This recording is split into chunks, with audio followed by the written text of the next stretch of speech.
What's good, Liberators? Fingers here, and this is DX2 Demon Review continuing in our mini-series, the Slutty Demon Summer Showcase. And today we are talking about a big fine woman who gon' back that ass up. She a hella fine woman. Won't you back that ass up? Of course, we are talking about the lady, Asherah. And let's get inside what makes her so great. A goddess from anti-Semitic religion, so she is clearly waging a holy war against the motherland of Zion, and those flowing golden locks may be an indicator of her true intentions. No. But seriously now. A goddess from ancient Semitic religion, married to the Lord of the Mountains, Amuru. She is thought of as the mother of all gods. As the goddess of love and fertility, she was worshipped in ancient Babylonia. She is also known as Astarte in other religions. So she is a founding mother, not one to be taken lightly.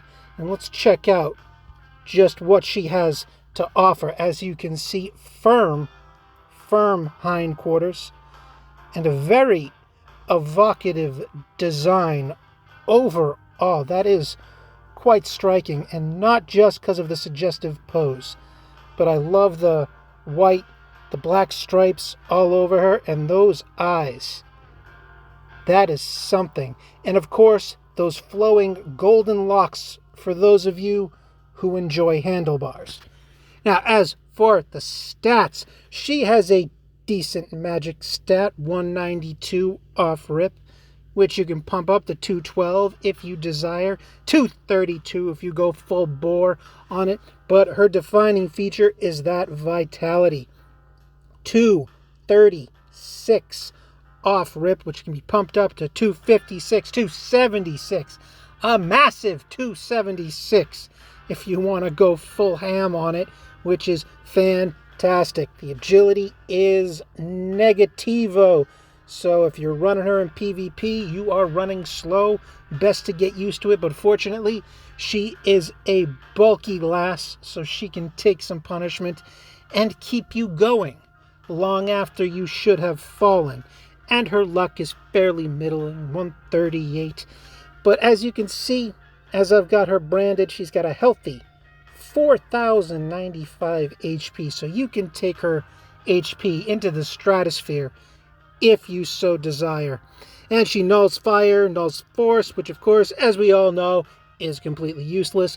But be aware she is weak to ice and to darkness, which can be, in these days, a strength or a weakness, given you've got Orcus and Murmur who seem to turn these weaknesses into added benefits. So she does run quite well with those lads.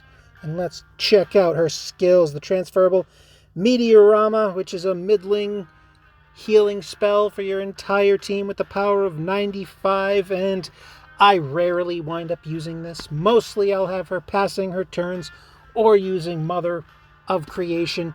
And yeah, this is only something I'll pop off if she's fully capped off on MP.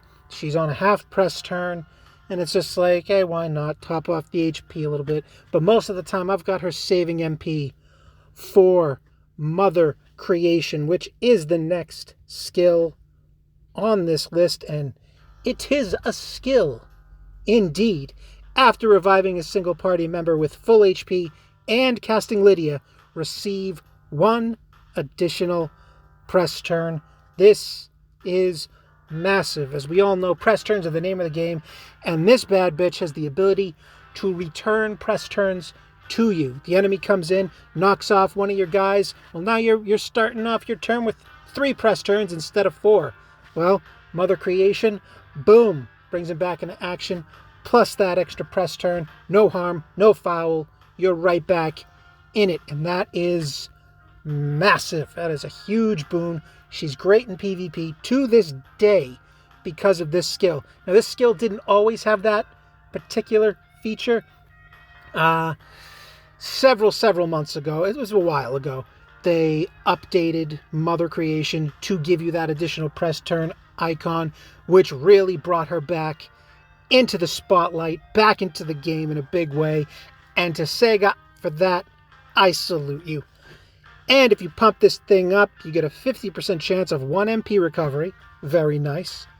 Plus, minus 1 MP cost to the skill, bringing it down to 6 MP.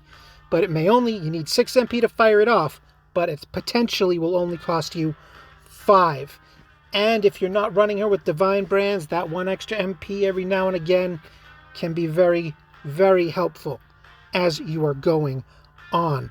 And one of her panels, her best panel, will up your uses of Mother of Creation from only 1 to 2, meaning you can restore 2 dead allies with 2 additional press turn icons. Massive, massive. Do not underestimate that ability. And for her third skill, Miragion, mid-tier fire sweep skill with the power of 100, and it's there if you want her to pop off. She does have a panel that makes her viable farming Alterworld fire, and that's an option. I don't use her in that respect, but she's got halfway decent magic. She can spark off if and you wanted to give her a little bit of flavor in that regard. But again, no pierce effect on this, so your mileage, especially in PvP, will vary. As for the archetype skill, I've got her as the Protector, which gives Silent Prayer, cures all status ailments of all demons on the field. So it's basically a giant ailment reset and buff reset in the buff terms of additional benefits, not the Terrakaja, Rokunda, that kind of thing. Those stick around, but this wipes all additional boons and ailments off both teams. So it's a full court reset. You can break barriers with this. You can restore, in one fell swoop, you can get rid of all the enemy's barriers, all their null mortal boons, at the same time removing charm, paralyze, mute from your entire team, assuming she hasn't fallen victim to those things. And it is huge.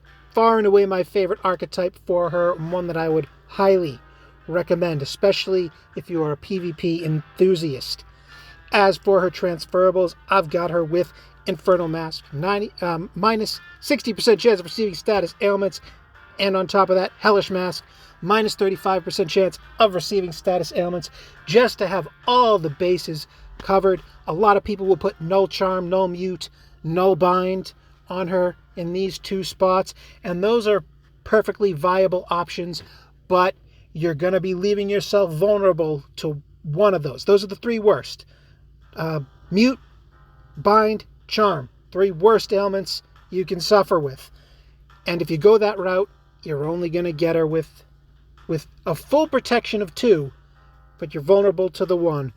I gave her heavy ailment resistance, and I roll the dice with it. You can get a really good defense rate going. You can make her very reliable to defend against all status ailments with the numbers you can crank up with her on her brands, plus these 2 passive skills. But either or, like I said, I roll the dice with this. I'm vulnerable, technically, to every single ailment. But there you go. That's the calculus you're going to have to work out in your head. As for brands, I've got her with the Life and the lead brands because I want her going first. Got those lead brands on there, so she goes first. When I run her slow. So generally speaking, her agility is 112. She will outspeed most of my slow rollers. There might be one that outspeeds her, and that's not acceptable. She's got to go first to be the ailment counter. Well, speedier team goes. You got your Angras out there hitting your team with every ailment under the sun, except for her, and she wipes them clean, and then you begin the counterattack. But if you've got a demon going before her, you might lose a press turn icon or 2 if they get charmed and hit one of your nulls or something like that, and that is devastating. Can't have it. She's got to go first, and that's why that's there. And of course, Life brands, probably the most popular choice for her so she can stay alive and just keep bringing you back and back and back again. There is an argument to be made for divine brands, I suppose. But again, you've only got 2 uses of Mother Creation. And once those are gone, you're left with basically Meteorama and Miragion. Neither of which are too great in PvP. Keeping that silent prayer going is pretty good, but once you shut down that initial wave of ailments, you should be able to flatten your enemies before they can pop off again. So you're generally able to pass to her enough times that she's got enough MP without going the Divine Brand route. I would recommend using the Life brands. You'll get some good mileage out of this saucy girl. As for the panels, panel 1 reduces the cost of Meteorama by 1 MP, and okay, that's nice, it's fine. Little HP top off now and again. Again, Meteorama has a middling healing skill, and in terms of PvP, the amount of damage your enemies put out on you, this won't even cover 1/4 of one attack from your worst enemies. So it really is just a I've got nothing else and I'm on a half press turn maneuver. As for panel 2, minus 50% to fire damage received, which is generally speaking useless unless you're farming Alter World fire, which she shines on for this panel. Plus she's got the built-in Miragion and a decent magic stat, so you can farm the hell out of that with this girl. Muy bueno. And for the biggest, baddest, and best of them all, panel 3 increases the use of Mother Creation by 1, giving you not just 1, but 2 additional press turn icons with Mother Creation, 2 revives, 2 Lydias, 2 additional press turn icons. The value of this cannot be understated. Fully leveling Mother Creation to get that MP reduction, plus this, it's fantastic. You'll be the comeback kid if you keep this going. And before we wrap things up, let us check out the other archetypes. But if memory serves, they are none too great when stacked up against the potential of Silent Prayer, of course. For the Origami archetype, Trisagion, the strongest single attack fire spell transferable, with the power of 180, and okay, she's got a decent magic stat if you really wanted to make her a battle mage. I mean, there are just other demons who fill this role far better than she does, but hey, if you want to give her some flex, it's there. It's there for the choosing. Of course, the Protector archetype of Silent Prayer, which we have previously discussed, the Psychic archetype of Recovery Amp, plus 25% to healing skill effectiveness. And this might be tempting, but again, she only has Meteorama, a middling healing spell, and plus 25% of middling is shit. So this really isn't gonna up her healing game all that much or make Meteorama a game changer in any form or fashion. So I would take a hard pass on this one. A very rare hard pass on the Psychic archetype. And for the Elementalist archetype, Repel Ice. It does cover up one of her weaknesses, but still, I say to the Elementalist archetype, get fucked in every conceivable hole, especially this one. Have a good one, Liberators. Don't get captured.